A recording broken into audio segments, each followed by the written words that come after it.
Yeah. Oh! Hey up, Rayvers. Me and Denise have just done a big shop. Need to pop it away. Any road. Yeah. This week we're going adventuring to take a look at Indiana Jones in Raiders of the Lost Ark.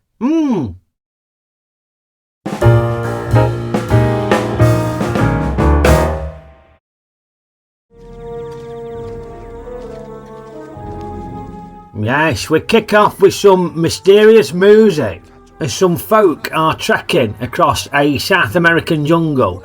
Oh, very mysterious. And we get a few clues that this is a dangerous assignment that these folk are on. The Okeydoo's in here. Poison is still fresh, 3 days. They're following us. If they knew we were here, they would have killed us already.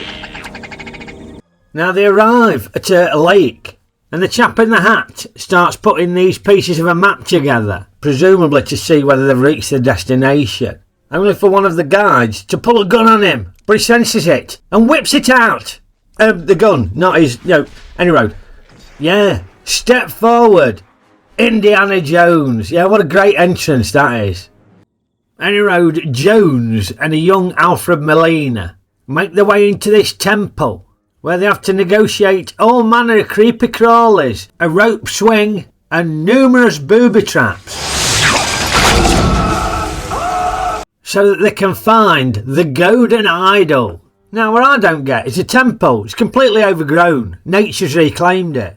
But the idol, there's no weeds growing over that. Plus, it looks like it's a nickel opening with a load of daylight on it. Yeah, you'd think a bird would have shat on it or something, but no, nothing. Absolutely spotless. Maybe they've got a cleaner who comes and dusts it once a week. And road, Jones ain't daft. He knows he can't just nab this idol, so he cleverly swaps it for this bag of sand. I say cleverly, I mean, a bag of sand is not going to weigh the same as a solid gold idol, is it? Should have put a rock on it or something like that instead. But then we wouldn't have this exciting bit, would we? Where the temple starts to crumble. So Jones and Alfred Molina have to do a runner. But then Molina stitches him up and doesn't give him the whip so he can do the rope swing. Adios, senor. And I love this bit because we see Indiana Jones. He ain't a Superman, look. He's an everyman. Just slightly out of his depth. And Ford, he always does that sort of stuff brilliantly, doesn't he? But after Jones scrambles to safety, we get some instant karma, don't we? As Alfred Molina falls foul of a booby trap. And just as Jones thinks he's home and dry, a giant boulder starts chasing him through the temple.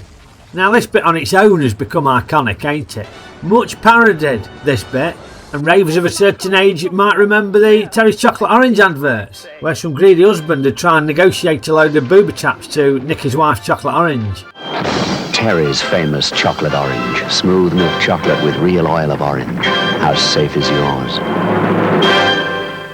Oh, I love a chocolate orange, me. Denise buys them occasionally, but she uses them for baking, so I always get towed off if I eat them. Yeah. How safe is yours? Anyway, Jones manages to evade the giant boulder, only to find his son outnumbered by the Hovitos, led by his arch enemy, Bollock. Belloc. Yeah, whatever. But before they can bump him off, Jones does a runner, and we get a thrilling chase as the Hovitos are trying to bump him off before he can get to his seaplane for an escape. And this is where we get the first taste of the classic Indiana Jones adventure theme.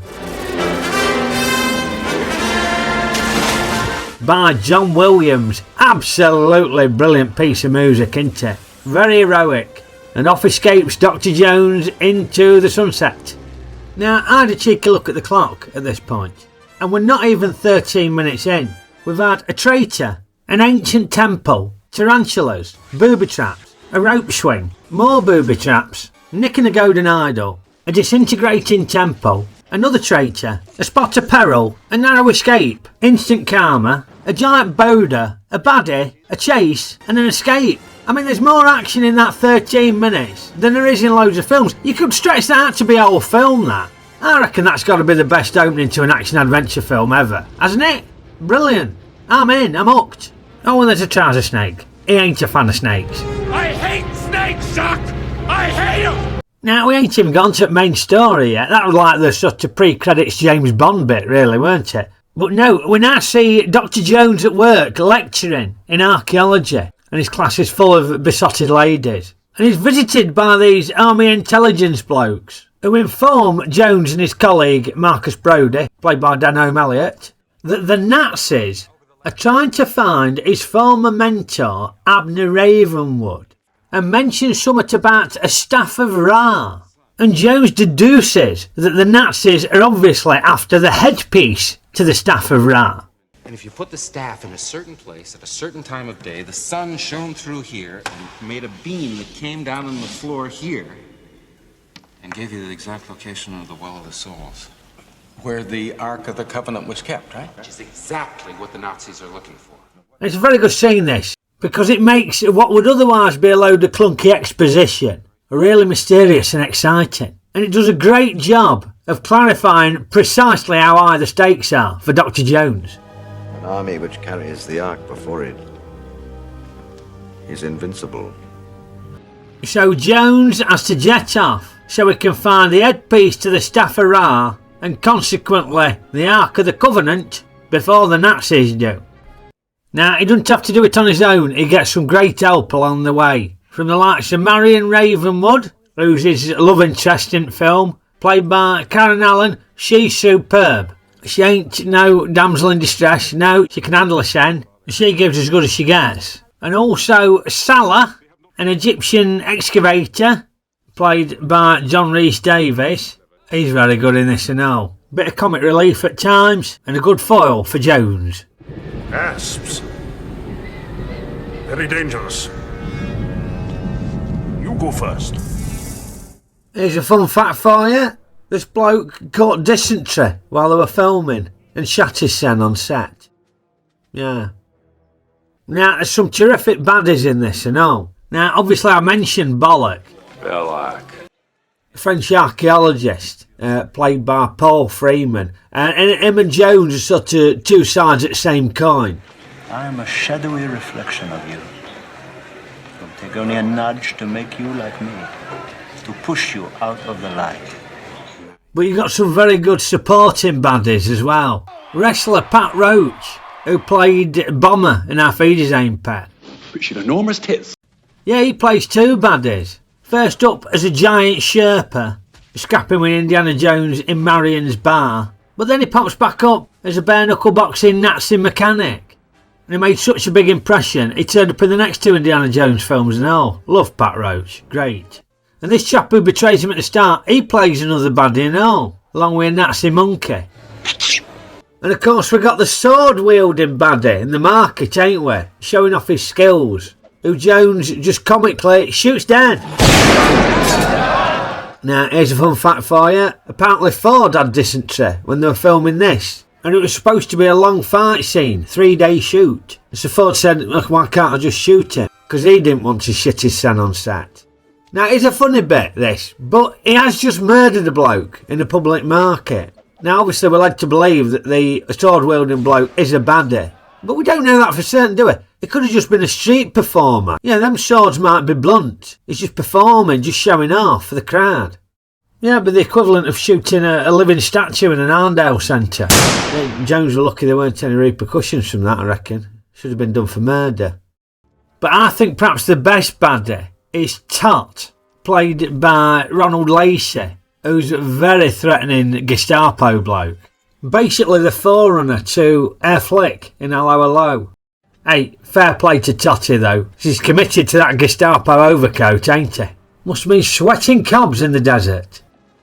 Now, some fantastic stunts and action set pieces in this film, with a truck chase being a particular highlight. But I think Steven Spielberg, director, I think he'd be the first to admit a lot of it ain't original. It's just that he's done a brilliant job of reinventing it for the big screen blockbuster. Yeah, this film is paying homage to them Republic serials, what you used to get. Things like King at Rocketman and Zorro and all that sort of stuff. Oh, I love them when I was a kid. Brilliant. But yeah, there's plenty of stuff has been seen before. Truck chase, for example. The stunt where Jones is crawling under the bottom of the truck. That's recreating a stunt what were in Stagecoach. back in the 40s, I think. But Spielberg, he does a brilliant job with this. It really does rattle along at a cracking pace, with one thrilling bit after another. Fantastic stuff. But I've got to just speak a bit more about Harrison Ford, because he's absolutely brilliant in this. He gets the tone right perfectly, doing some serious bits, some action, some comedy. There's a reason he's still playing the role in his 80s, because who could they get to replace him? Who would be as good as him? Just brilliant, isn't he? But a big part of that, I reckon, is down to John Williams' soundtrack, because it's just fantastic. It makes Indiana Jones so heroic. It is like an equivalent of the Bond theme. When that kicks in, you're going, oh, he's doing it. Oh, brilliant. Like this bit where the Nazis have managed to get the Ark and nabbed Marion. And you're thinking, oh no, where's Indiana Jones when you need him? I found him. Where? There.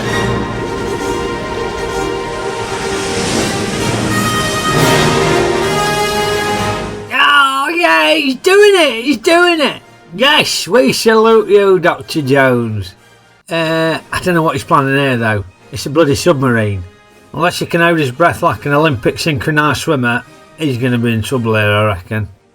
Okeydoo, on to Ray's ratings. Well, when this first came out, it was heralded as a family adventure movie, but didn't know as much about Harrison Ford then as we do now. So we're hoping for a 3-star film. But what a fantastic adventure film it is. Absolutely brilliant. Harrison Ford's superb, but there's just some fantastic action set pieces in it. And it's one of them films, if I'm flicking channels and it's on, I normally end up watching it. Don't matter what part of the film it's at, there's normally a good bit coming up that gets you hooked into it. So I'm rating Raiders of the Lost Ark a 5-star, 3-star film. Right, that's that done. Right, yeah. Oh! Is that for me? Or has Denise got that for somebody else? Sorry, I'm having it.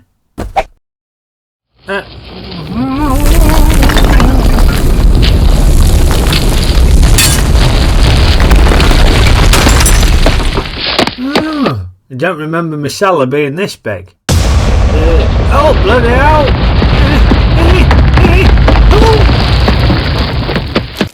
Oh, bloody hell.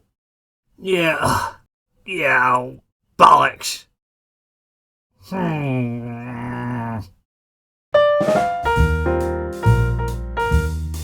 Well, I hope you enjoyed my review of Raiders of the Lost Ark, Rayvers. And if you did, poke the old like button for me. Give it a good old poke. Maybe whip it with your bullwhip like Indiana Jones, yeah. Like that. And share our reviews with your mates. And subscribe to the channel if you ain't already a subscriber. Very much appreciated. As are all the lovely comments you folk keep popping on there. Thank you very much for those. Now, if you're in the Nottingham area and you fancy seeing Raiders of the Lost Ark on the big screen, then the wonderful folk at the Loft Movie Theatre are showing Raiders of the Lost Ark on Bank Holiday Monday, 26th of August, 8:30 p.m. at Savoy Cinema in Nottingham. Superb cinema, that is. So get yourselves along for that. I'll pop a link in the description below for tickets. But you snooze, you lose. So yeah, don't miss out. I got my tickets. Now, next up, we've got another Ratron request. So the wonderful Ratrons and Ratrons over on Patreon will be selecting the next review. And if you fancy supporting my channel, come and join me over on Patreon. Very much appreciate it. So, copyright box permitting, I'll be back with that review for you very soon. So I will see you next time. Okeydoo. Oh, bloody hell.